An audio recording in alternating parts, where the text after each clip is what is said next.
Colman by Monica Furlong, Chapter 6. Ever since the day when she found the way down to the cave, Wise Child had continued to wear the silver crescent moon on its leather thong that the mother had given to me in the hut on the mountain. Neither of us mentioned it. I had a feeling that that was the way I wanted it, that I felt better when I was not wearing it, and since Wise Child was happy to do so, it seemed a good arrangement. It was Juniper, of course, sharp-eyed as always, who commented on it. "You seem to have given the amulet to Wise Child to wear," she said to me when we were alone one day. "Why is that?" I was not sure that I knew the reason, or at any rate, could put it into words, so I shrugged and said nothing. "It was given to you," Juniper pointed out. "Maybe," I said, "or maybe the mother gave it to me so that I could give it to Wise Child." Juniper gave me a hard look, trying to understand what I meant. Suddenly, I could not bear the questioning, and I got quite angry, something that had never happened between me and Juniper before. "Leave me alone," I shouted. Juniper nodded, not at all put out, and, taking me literally, immediately walked away. I felt upset and miserable, but did not really understand why. The day came when Wise Child and I, shepherded by Lion and Marion, and wearing some clothes lent to us by the local families to make us less conspicuous, went with the people of Castledor to hear Perquin give his speech. We sat with the other children on a large grassy expanse that, in happier days, had been used for games of wrestling and horsemanship. The ground rose slightly upward, forming a natural stage slightly above the field itself, and it was there that Perquin would stand to address us. Behind him, towering above, were the charred remains of the great wooden palace, a chilling and horrible reminder of what the proud people of Castledor had been reduced to. As they listened to him, they would be forced to look at this sad spectacle, something no doubt planned by Marut and the Grey Knight. I had been curious to see Perquin, about whom so many stories were told. I had somehow assumed he would be tall and powerful-looking, but he was small and walked in heeled shoes with an odd sort of strut, as if trying to convey his own importance.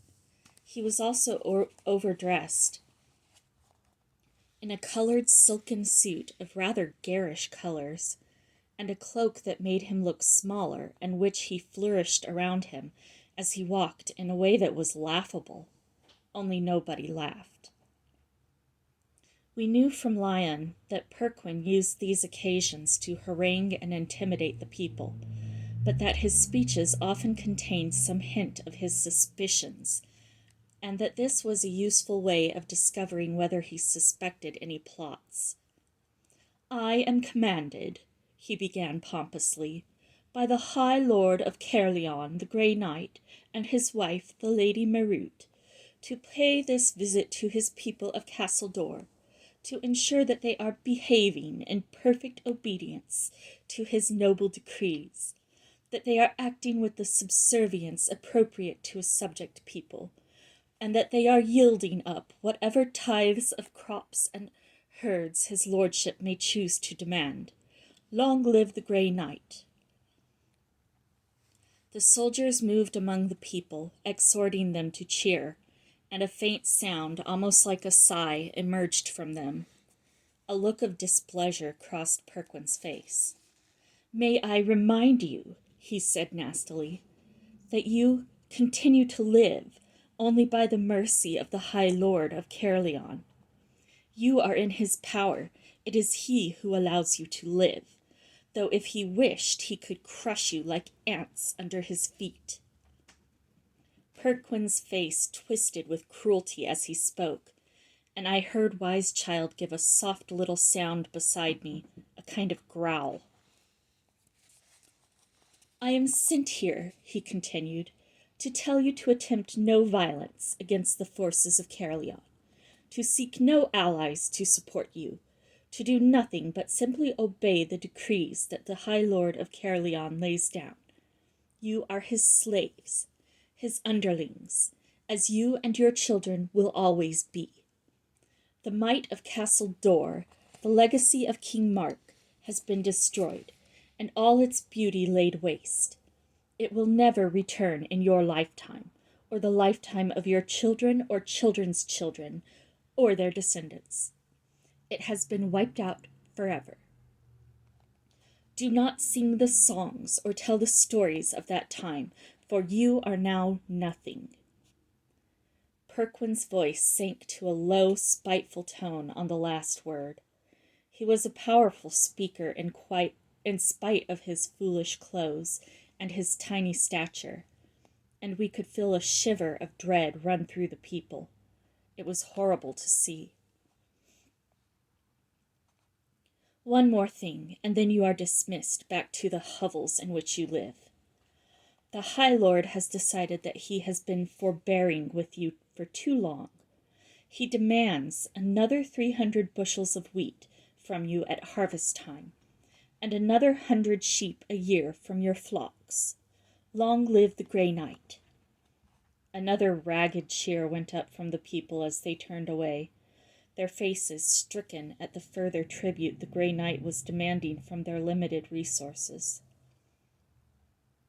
I shall never forget their beaten look as, without a word, they left the field, hurried along quite unnecessarily by the soldiers. One good thing, Lyons said as we neared the royal apartments. I don't think Perquin has got wind of any of our plans. His warnings are always more pointed than they were today if he thinks some plot is afoot. He and Marian left us at the royal apartments without a word, and we went in to find Juniper and Cormac there. Wise Child did not wait for questions. That settles it, as far as I am concerned, she said. Whatever it takes to get rid of those horrible people and restore Castle Dor to its former glory, I intend to do. Juniper shook her head. The more I think about it, the more I think that you are not old enough to take those sorts of risks, she said firmly. Wise Child stared very hard at Juniper, and there was a look on her face that I had never seen before. It was not a child's look. It might have been the expression of someone years older. You are training me as a Doran, she said at last.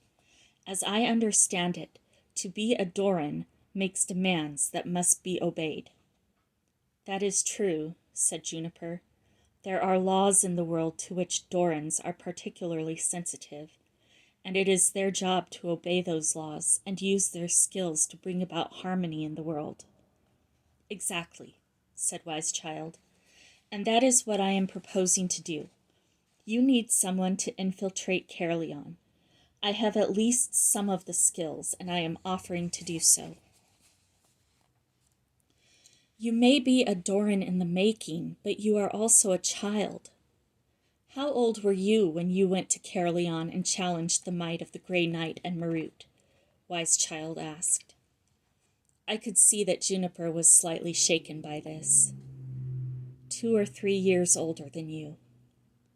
The time brings forth the deed, Wise Child declared. I knew this was a quotation from one of the epic songs Juniper and Wise Child used to sing together. A silence, and not a very comfortable one, fell between them.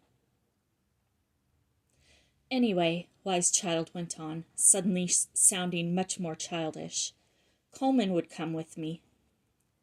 I have not heard him say so, Juniper said. Would you? Wise Child asked me directly. I had been dreading this moment, but now that it was here, I knew that just because Wise Child's plan was brave, indeed heroic, it did not mean that it was the right thing to do. I cannot quite see what that would achieve, I said at last, knowing that I was betraying Wise Child. Wise Child gave a sound of annoyance like, "Tch," and turned to Cormac, who had been sitting silently as usual. "You'd come with me, wouldn't you, Cormac?" she said. Cormac nodded. "I have said I would, and I will. Someone needs to penetrate the stronghold of Caerleon. Juniper is right about that. So why not us? Between Wise Child's magical skills and my grown-upness, for what it's worth, I think we could manage it and learn vital information about Prince Brangwyn." Wise Child looked at Cormac in triumph, and Juniper was suddenly crestfallen. "I think you are underestimating her," said Cormac gently to Juniper. Juniper sat very still, obviously struggling with contradictory thoughts. Wise Child was, at least by adoption, her little girl. How could she let her run into such horrible danger? On the other hand, Wise Child was also her student, the one she was training as a Doran. It was precisely for such confrontations between good and evil that the Dorans were trained. Was her caution a mistake? A refusal to allow a healing act to take place? Juniper reached for her cloak, put it on without a word, and went out. Wise Child sat for a while staring in front of her. "I will play a game of Finchnell with you if you like," I said, wanting to show her that to some degree I was still on her side. "I don't think so," she said scornfully. "I'd rather play against myself." Miserable, I slunk off to the bedroom, climbed into bed, and pulled the covers over my head. Sometimes life was too complicated to get right. Even loving other people didn't necessarily help you. It could just make things worse. I don't know how long I lay there, dozing some of the time, and some of the time awake, when I heard Wise Child's and Juniper's voices in the big room, and realized that another stage in their argument was beginning. "I've got an idea," Wise Child said loudly. She often did talk loudly when she got excited.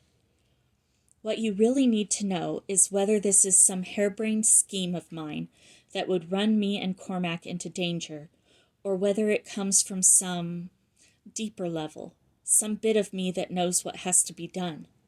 Let me say that as soon as I heard you mention that someone needed to infiltrate Caerleon, I felt a certainty that I was the right person. No one but myself can know for certain that I have that sense of conviction. I quite see.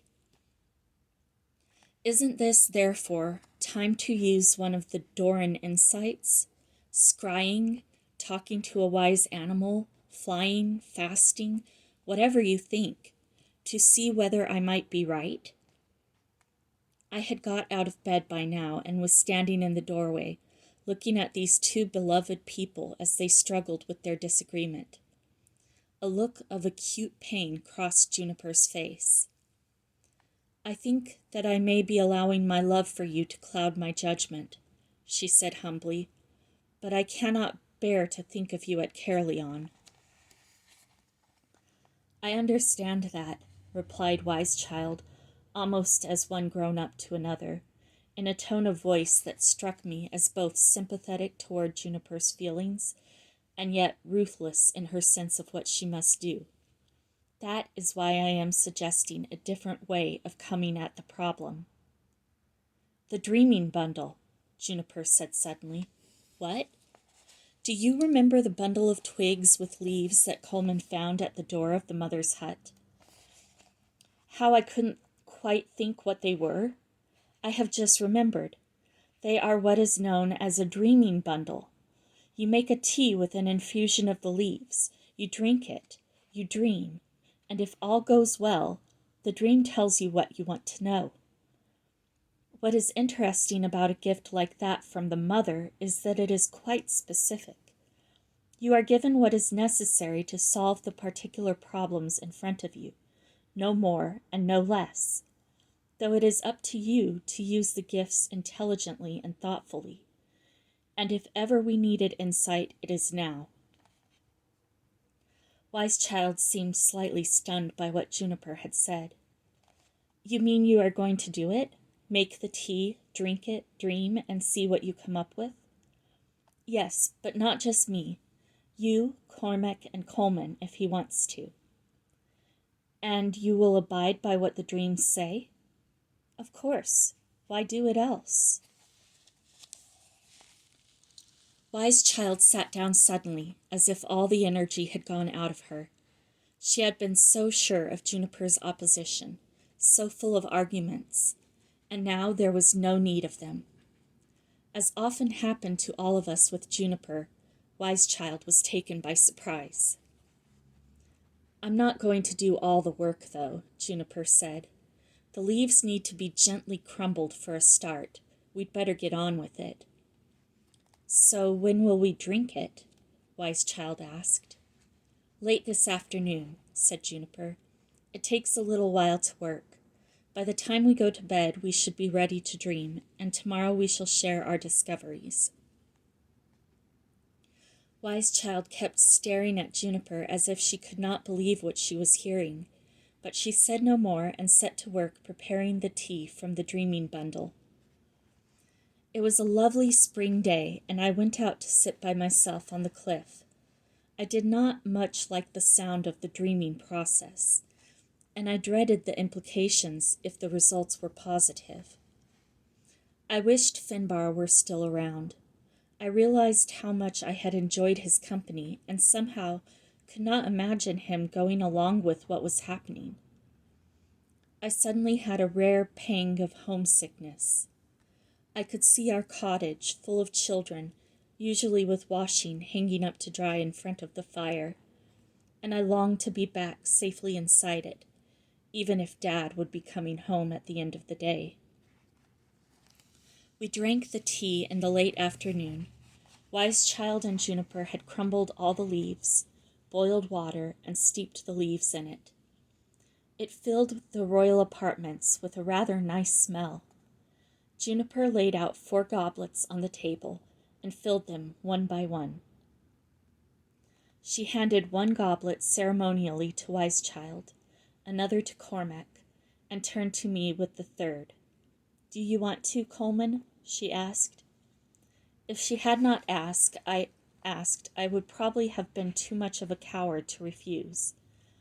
But since she had asked me, I found myself unable to say yes. I did not want to have a dream about the future. I shook my head, unable to speak. Very well, said Juniper. She took up the 3rd cup herself without any further comment. No one said anything about my refusal, not even Wise Child. They all took a sip. Interesting taste, Cormac remarked. I've never used a dreaming bundle before, Juniper said. It never came my way, but it has quite a reputation for its accuracy. Wise Child sipped the liquid slowly, with great concentration, her eyes big over the top of the goblet. She seemed far away in her thoughts.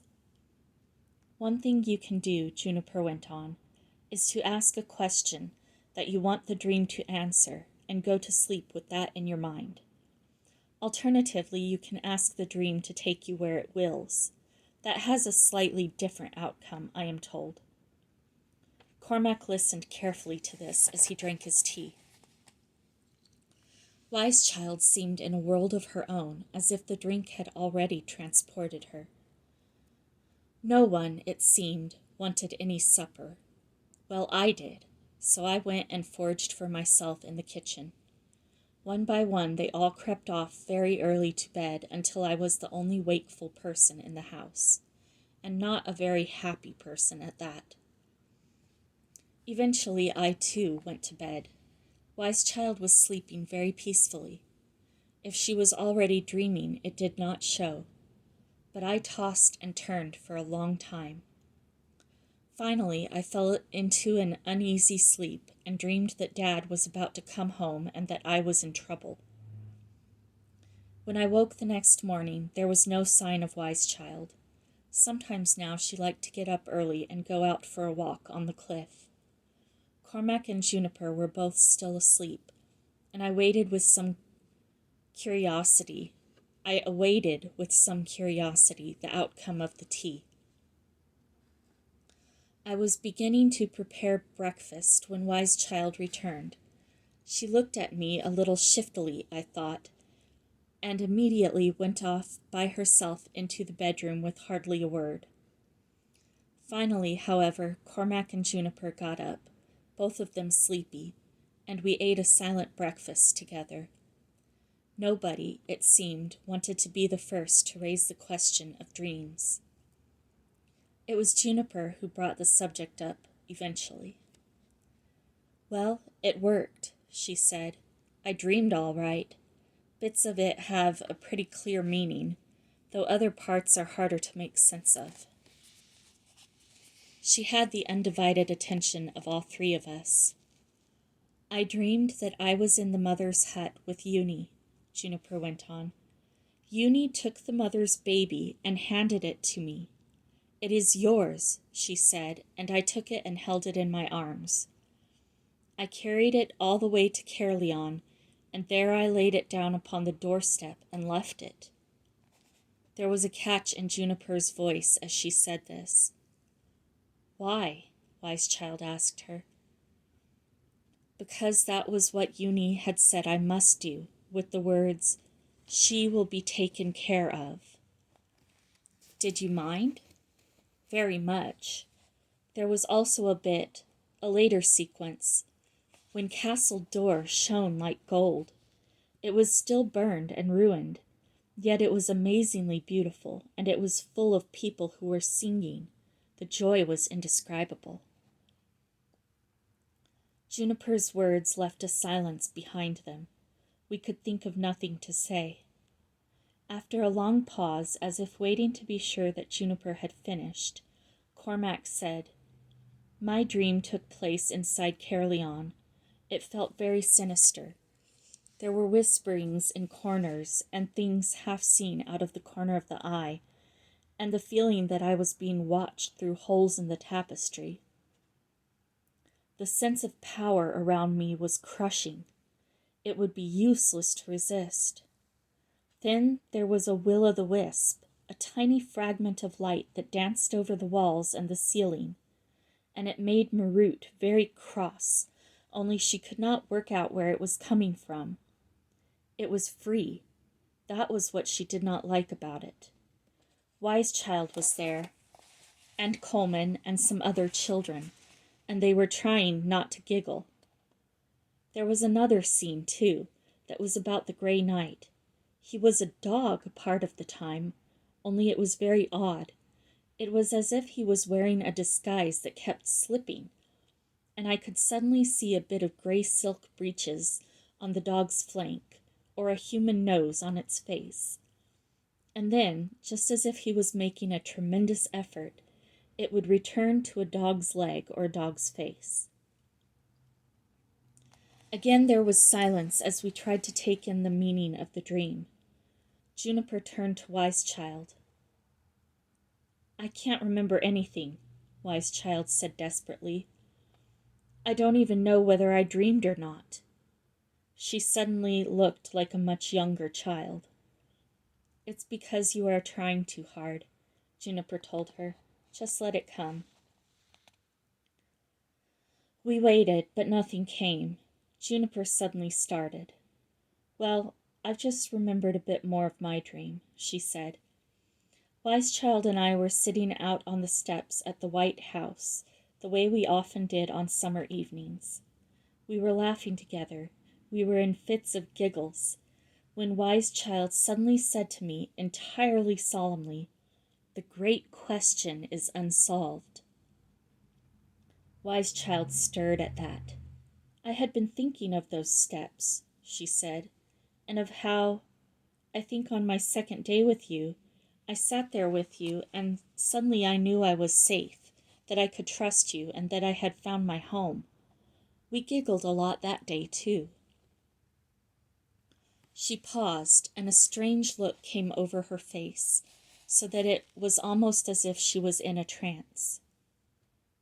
"I do remember my dream, well, almost. I am wearing a mask, but it is one that everyone takes for my real face, and I am almost not quite sure that it is not the real me. But then I finger a talisman Juniper once gave me.